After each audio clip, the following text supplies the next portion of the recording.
శ్రీ దుర్గాదేవి జ్యోతిష్యాలయం ఎక్కడి వారికైనా ఒక ఫోన్ ద్వారా వెంటనే పరిష్కారం చూపబడును. ప్రేమ, పెళ్లి, సంతానం, చదువు, ఉద్యోగం, ధనం, వ్యాపారం, కుటుంబ సమస్యలు, భార్యాభర్తల గొడవలు, ధనం నిలకడలేకపోవడం, ఆస్తి తగాదాలు, అప్పుల బాధలు, స్త్రీ పురుష వశీకరణ చేయబడను. గృహం, స్థలం, వాస్తు చెప్పబడును. ఎటువంటి సమస్యకైనా 100% పరిష్కారం చూపబడును. Cell number 9010707470. ఓం శ్రీమాత్రే నమః. ఛానల్లోకి స్వాగతమండి. ఈ వీడియోలో మనం మారుతున్నటువంటి గ్రహస్థితి కారణంగా మకర రాశి వారికి ఏ విధంగా ఉండబోతుంది, కర్మ ఫలితం ఏ విధంగా ఉండబోతుంది, ఏ అంశాలలో అనుకూలమైన ఫలితాలు పొందుతారు, ఏ అంశాలలో ప్రతికూల ఫలితాలు పొందుతారు, ఎటువంటి విషయాల్లో వీరు జాగ్రత్తలు తీసుకోవాలి అనే అంశాలతో పాటుగా ఈ సమయంలో మీరు చేసుకోవలసిన దేవతారాధన అలాగే పాటించవలసిన పరిహారాల గురించి వివరంగా తెలుసుకుందాం. కానీ అంతకంటే ముందుగా మీరు కనుక మన ఛానల్ని ఇప్పటి వరకు సబ్స్క్రైబ్ చేసుకోకపోతే సబ్స్క్రైబ్ చేసుకుని పక్కనే ఉన్న బెల్ ఐకాన్ నొక్కి ఆల్ సెలెక్ట్ చేసుకుంటే మేమిలాంటి వీడియోస్ అప్లోడ్ చేయగానే ముందుగా మీకు నోటిఫికేషన్ వస్తుంది. అలాగే వీడియోని చివరి వరకు స్కిప్ చేయకుండా చూస్తేనే మేమేం చెబుతున్నామో మీకు పూర్తిగా అర్థమవుతుంది.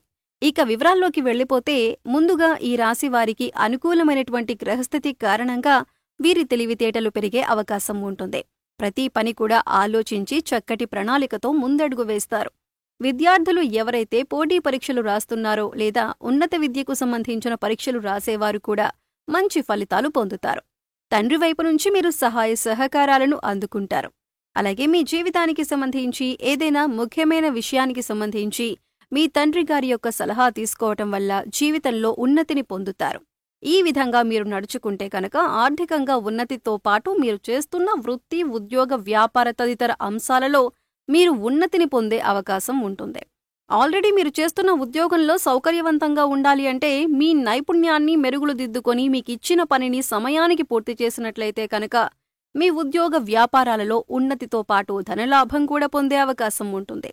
ఈ సమయంలో మీ బంధుమిత్రుల యొక్క సహాయ సహకారాలు మీరు పూర్తి స్థాయిలో అందుకుంటారు. అయితే ముఖ్యంగా ఈ రాశివారు ఇతరుల విషయాల్లో జోక్యం చేసుకోకూడదు. మీకు సంబంధం లేని విషయాలలో జోక్యం చేసుకోవటం వల్ల మీకు చెడు ఎదురయ్యే అవకాశం ఎక్కువగా ఉంటుంది. ఎవరైనా మిమ్మల్ని సలహా అడిగితే అప్పుడు మాత్రమే మీరు దానికి స్పందించండి. లేదంటే అనవసరంగా సలహాలిచ్చి మీరు చిక్కుల్లో పడొద్దు. మీరు చెయ్యని తప్పుకు కూడా మీరు నింద మోయవలసిన పరిస్థితులు ఎదురవుతాయి. అందుచేత మీకు సంబంధం లేని విషయాలలో తలదూర్చకండి. ముందుగా ఎదుటివాళ్లు ఏం చెబుతున్నారో అని వినటానికి ప్రయత్నించండి. ఆ తర్వాత మీరు స్పందించండి. వారు చెప్పింది పూర్తిగా వినకుండా స్పందించినట్లయితే కనుక మీరిచ్చిన సలహాని వారు తప్పుగా తీసుకునే అవకాశం ఉంటుంది. ఈ రాశివారు జ్ఞానవంతులని చెప్పుకోవచ్చు. ఏ పనిని ఎప్పుడు చేయాలి, ఎవరితో ఏ విధంగా మాట్లాడాలి అనే అంశాలపైన వీరికి జ్ఞానం అధికంగా ఉంటుంది. సమయానికి తగ్గట్లుగా సమయస్ఫూర్తితో నడుచుకుంటారు. అయితే ఈ సమయంలో మీ తల్లిదండ్రులని గౌరవించి వారు చెప్పినటువంటి సలహాలు, సూచనలు పాటించటం వల్ల జీవితంలో ఉన్నతిని పొందుతారు. కళా, మీడియా రంగాలలో ఉన్నవారికి అలాగే జ్యోతిష్య శాస్త్రం తెలియజేసేవారికి, ఉపన్యాసాలు, హరికథలు చెప్పేవారికి కూడా అనుకూలమైన కాలంగా చెప్పుకోవచ్చు. కళారంగంలో వారికి కీర్తి ప్రతిష్టలు మెరుగుపడతాయి. అవార్డులు, రివార్డులు అందుకుంటారు. ముఖ్యంగా ఈ రాశి వారికి ప్రభుత్వ ఉద్యోగానికి సంబంధించిన అంశాలలో అనుకూలంగా ఉంది. ప్రభుత్వానికి సంబంధించిన ఏదైనా పని గతంలో మీకు ఆగిపోయి ఉంటే అది ఈ సమయంలో పూర్తవుతుంది. నిరుద్యోగస్తులు ఎవరైతే ఉద్యోగం కోసం ఎదురుచూస్తున్నారో వారు ఖచ్చితంగా ఉద్యోగావకాశాన్ని పొందుతారు. స్వల్పతన లాభం కలిగే సూచనలు కూడా కనిపిస్తున్నాయి. అవివాహితులకు వివాహయోగం సూచిస్తుంది. అలాగే ప్రేమికులకు ఇరు వర్గాల వైపు నుండి కూడా అంగీకారం వచ్చే సమయంగా చెప్పుకోవచ్చు. మీ ఇంట్లో వాళ్లు ఒప్పుకోవటం వల్ల మీ ప్రేమ సఫలీకృతమవుతుంది. ప్రేమించిన వారిని వివాహం చేసుకునే అవకాశాలు ఎక్కువగా కనిపిస్తున్నాయి. అలాగే ప్రయాణాలు చేసేవారు, ముఖ్యంగా దూర ప్రయాణాలు చేసేవారు ఆనందంగా, ఉత్సాహంగా ప్రయాణాలు చేస్తారు. అలాగే దూర ప్రాంతాలలో ఉద్యోగం పొందే అవకాశం కూడా ఉంటుంది. కొంతవరకు స్థానచలనం పొందే అవకాశం ఉంటుంది. గతంలో మీకు చిన్న చిన్న అనారోగ్య సమస్యలు ఏమైనా ఉంటే అవన్నీ కూడా పూర్తిగా తొలగిపోతాయి.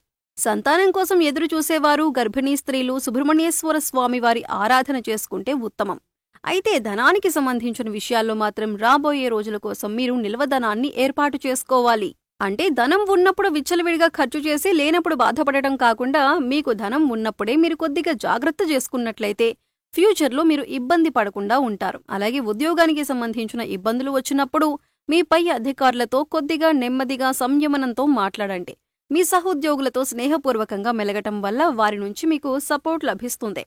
ఈ విధంగా మీరు నడుచుకుంటే కనుక ఆర్థికంగా ఉన్నతితో పాటు మీరు చేస్తున్న వృత్తి, ఉద్యోగ, వ్యాపార తదితర అంశాలలో మీరు ఉన్నతిని పొందే అవకాశం ఉంటుంది. ఆల్రెడీ మీరు చేస్తున్న ఉద్యోగంలో సౌకర్యవంతంగా ఉండాలి అంటే మీ నైపుణ్యాన్ని మెరుగులు దిద్దుకొని మీకిచ్చిన పనిని సమయానికి పూర్తి చేసినట్లయితే కనుక మీ ఉద్యోగ వ్యాపారాలలో ఉన్నతితో పాటు ధనలాభం కూడా పొందే అవకాశం ఉంటుంది. అలాగే మీ వంతు సహాయ సహకారాలని అందిస్తారు. అది ఆర్థికంగా కానీ లేదా పేదవారికి లేని వస్తువులు పంచిపెట్టడం కానీ ఇటువంటి సహాయ సహకార కార్యక్రమాల్లో పాల్గొంటారు. ఎవరైతే లోన్ కోసం కానీ అప్పు కోసం కానీ ప్రయత్నిస్తున్నారో వారికి ఈ సమయంలో లోన్ లభించే అవకాశం ఉంటుంది. గృహ నిర్మాణం చేయాలి అనుకునేవారు పెద్దవాళ్ల సహాయ సహకారాలు తీసుకోండి. ఈ సమయంలో మీరు చేయాలి అనుకున్న ఏ ముఖ్యమైన పనికి సంబంధించిన నిర్ణయమైనా ఆచితూచి తీసుకోండి. అలాగే పెద్దవాళ్ల సలహాలను పాటించండి. అలాగే విద్యార్థులందరికీ కూడా ఈ సమయం అనుకూలంగా ఉంటుంది. ఏదైనా కొత్తగా వ్యాపారం మొదలు పెట్టాలన్నా లేదా పెద్ద మొత్తంలో ఇన్వెస్ట్ చేయాలన్నా కూడా అనుకూలమైన సమయం. అనుభవజ్ఞుల జ్ఞానం సలహాలు తీసుకుంటూ ఇంట్లో పెద్దవాళ్లు చెప్పిన మాటలు పాటిస్తూ అనుగుణంగా చేసినట్లయితే మీరు పెట్టిన పెట్టుబడి ఏదైనా కూడా రెట్టింపయ్యే అవకాశం అయితే ఉంటుంది. ప్రతి ఒక్కరికి కూడా మీరు చేసుకున్న కర్మను ఆధారంగా చేసుకుని గ్రహాల యొక్క స్థితిగతుల ప్రభావం అనేది ఉంటుంది. అయితే ఈ రాశివారు పూర్వజన్మ కర్మలను తొలగించుకోవాలంటే గంధంతో భగవంతుణ్ణి పూజించాలి అని శాస్త్రాల్లో చెప్పబడి ఉంది. ఇలా చేయటం వల్ల పుణ్యం పెరుగుతుంది. ఒక విధంగా చెప్పాలి అంటే గంధంతో భగవంతుణ్ణి పూజించటం వల్ల జ్ఞానం కూడా పెరుగుతుంది. అలాగే నిత్య పూజలో భాగంగా ధూపం, దీపం, నైవేద్యం సమర్పించి 2 నిమిషాలు కళ్ళు మూసుకొని దేవుడి దగ్గర కూర్చొని ధ్యానించటం వల్ల ఎటువంటి గ్రహస్థితి అయినా సరే మీకు అనుకూలంగా మారుతుంది. అలాగే మీ దగ్గరలో ఉన్న అమ్మవారి ఆలయం కానీ నరసింహస్వామి ఆలయాన్ని దర్శించుకోవటానికి ప్రయత్నించండి. ఇలా చేయటం వల్ల పాపకర్మలు తొలగిపోతాయి. అలాగే ఈ రాశివారు ఓం నమో భగవతే రుద్రాయ అనే మంత్రాన్ని స్మరించండి. ఈ రాశివారు పళ్ళు దానం చేయటం వల్ల ఉద్యోగంలో ఎటువంటి ఇబ్బందులు ఉన్నా తొలగిపోతాయి. గురుబలం కోసం గురుగ్రహం యొక్క స్తోత్రాన్ని ఎక్కువగా చదువుకోండి. అలాగే నవగ్రహ స్తోత్రాలను ప్రతినిత్యం 11 సార్లు చదువుకోవటం వల్ల గ్రహదోషాలు తొలగిపోయి అనుకూలమైన ఫలితాలను పొందుతారు. అలాగే రావి చెట్టుకు కూడా మన పురాణాల్లో ప్రత్యేకమైన స్థానం ఉంది. రావి చెట్టును బ్రహ్మ, విష్ణు, మహేశ్వర స్వరూపంగా చెబుతారు. అందుచేత రావి చెట్టు చుట్టూ 11 ప్రదక్షిణలు చేసి దీపం వెలిగించినట్లయితే కర్మ తొలగిపోతుంది. గోశాలలో ఆవుకి గడ్డి తినిపించటం, దేవాలయంలో మీ వంతుగా మీరు చేయగలిగిన సేవ చేయటం, ఎండగా ఉన్న సమయంలో దాహంతో ఉన్నవారికి చల్లని మంచినీరును అందించటం, ఇటువంటివి చేయటం వల్ల కర్మను తొలగించుకోవచ్చు.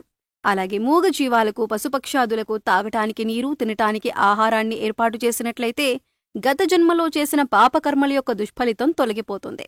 ఇక ఇటువంటి దేవతారాధన పరిహారం చేసుకోవటం వల్ల 100% అనుకూలమైనటువంటి ఫలితాలను పొందుతారు. పాపకర్మల యొక్క దుష్ఫలితాలు తొలగిపోతాయి. సో చూశారు కదండి, గ్రహస్థితిని అనుసరించి మకర రాశి వారికి కర్మ ఫలితం ఏ విధంగా ఉండబోతుంది. కర్మ ఫలితాన్ని తొలగించుకోవటానికి మీరు ఎటువంటి దేవత ఆరాధన పరిహారాలు చేసుకోవాలి, ఏ అంశాలలో జాగ్రత్తగా ఉండాలి అనే అంశాలన్నీ కూడా ఈ వీడియోలో మనం వివరంగా తెలుసుకున్నాం కదా. ఈ వీడియో మీకు నచ్చినట్లయితే లైక్ చేయండి. మీ ఫ్రెండ్స్ అండ్ ఫ్యామిలీ మెంబర్స్లో ఎవరైనా మకర రాశి వారు ఉంటే వారితో ఈ వీడియోని షేర్ చేసుకోండి. అలాగే ఇప్పటివరకు మన ఛానల్ని సబ్స్క్రైబ్ చేసుకోకపోతే సబ్స్క్రైబ్ చేసుకొని పక్కనే ఉన్న బెల్ ఐకాన్ నొక్కి ఆల్ సెలెక్ట్ చేసుకుంటే మేమిలాంటి వీడియోస్ అప్లోడ్ చేయగానే ముందుగా మీకు నోటిఫికేషన్ వస్తుంది. మరో చక్కటి వీడియోతో మళ్ళీ కలుద్దామండి. ఓం శ్రీ మాత్రే నమః.